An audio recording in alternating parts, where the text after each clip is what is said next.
अस्सलाम वालेकुम रहमतुल्लाहि व बरकातुहू। आज का जो जलसा सुकूत हैदराबाद के नाम पर रखा गया, जब इंडियन यूनियन में निज़ाम स्टेट दाखिल हुआ, सभी लोग का कहना है कि 17 सितंबर का दिन था, वो तारीख़ थी। उस तारीख़ को हम तमाम लोग भूल गए थे कि हमें याद भी नहीं था कि पुलिस एक्शन हुआ है, क्योंकि 60 साल के ऊपर हो गया मामला। लेकिन रियासत कर्नाटक की हुकूमत सन 2000 में इसको एक बजट देकर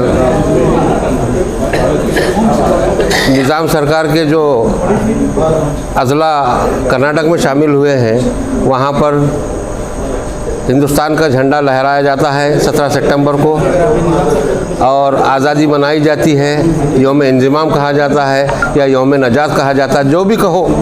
लेकिन जहाँ पर मुसलमान ने अपने आबा व अजदाद को खोने के बाद इस दिन को भूल गया था, लेकिन ये याद दहानी करने के लिए इन तमाम 3-4 अज़ला में जो कर्नाटक के यहाँ पर है ना, फ्लैग हास्टिंग कर कर मुसलमानों के ज़ख्मों को नमक छिड़काने का काम कर रहे हैं। तो ये जो 17 सितंबर को या 18 सितंबर को जो हम लिबरेशन डे मना रहे हैं, ये लिबरेशन डे तो है, मगर कई लोगों के लिए ये काला दिन भी है।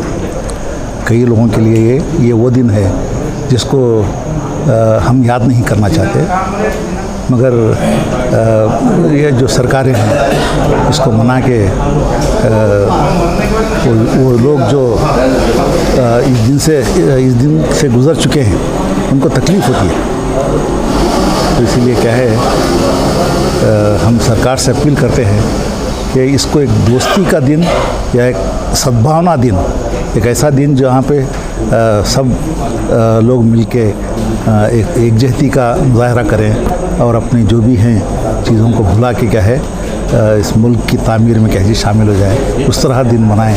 अगर इस तरह एक सेलिब्रेशन के तौर पे मनाते हैं तो इससे कई लोगों के जो जज्बात हैं उसको ठेस पहुँचती है। हिंदुस्तान की हुकूमत का उस दौर के निज़ाम के ख़िलाफ़ जो आर्मी का भेजना था यहाँ के निज़ाम के ख़िलाफ़, वो एक हुकूमत के ख़िलाफ़ ना होकर बल्कि यहाँ के अक़लियत और मुसलमानों के ख़िलाफ़ हो गया, और इतनी बर्बरियत हुई, इतने सारे मुसलमानों को अपनी जान से हाथ धोना पड़ा कि जिसकी गिनती करना भी बहुत मुश्किल हो गया था उस वक्त जो सुंदरलाल कमेटी बनाई गई थी। ये इतना ऐसा लम्हा, ऐसा मंज़र है जिसको अज़हर साहब ने बहुत ही तफसीली अंदाज में हमारे सामने पेश किया। तो भाई, अगर ये हुकूमत मनाना चाहती है लिबरेशन डे के नाम से, तो हम इसे लिबरेशन डे मना लें। ये हमारे आबा व अजदाद की लाशों पर उनकी खूरेज़ी होने के बाद ये दिन को जानबूझकर मनाया जा रहा है। बल्कि मैं ये कहूँगा कि मुसलमानों को वो तारीख़, वो सियाह तारीख़ याद दिलाने की कोशिश है कि हम लोगों ने तुम लोगों के ताल्लुक़ से जो अज़ियतें तुम्हें दी हैं वो हम दोबारा भी दे सकते हैं। अगर हम हमारी तारीख़ को भूल जाएंगे और हमारे ऊपर जो आबा व अजदाद पर जो गुज़रे हुए हालात हैं उनको भूल जाएंगे, तो हम आने वाले वक्त का सामना किस तरीक़े से करेंगे। बहुत संगीन हालात से गुज़रा है हमारा ये इलाक़ा, हमें इसे याद रखना चाहिए।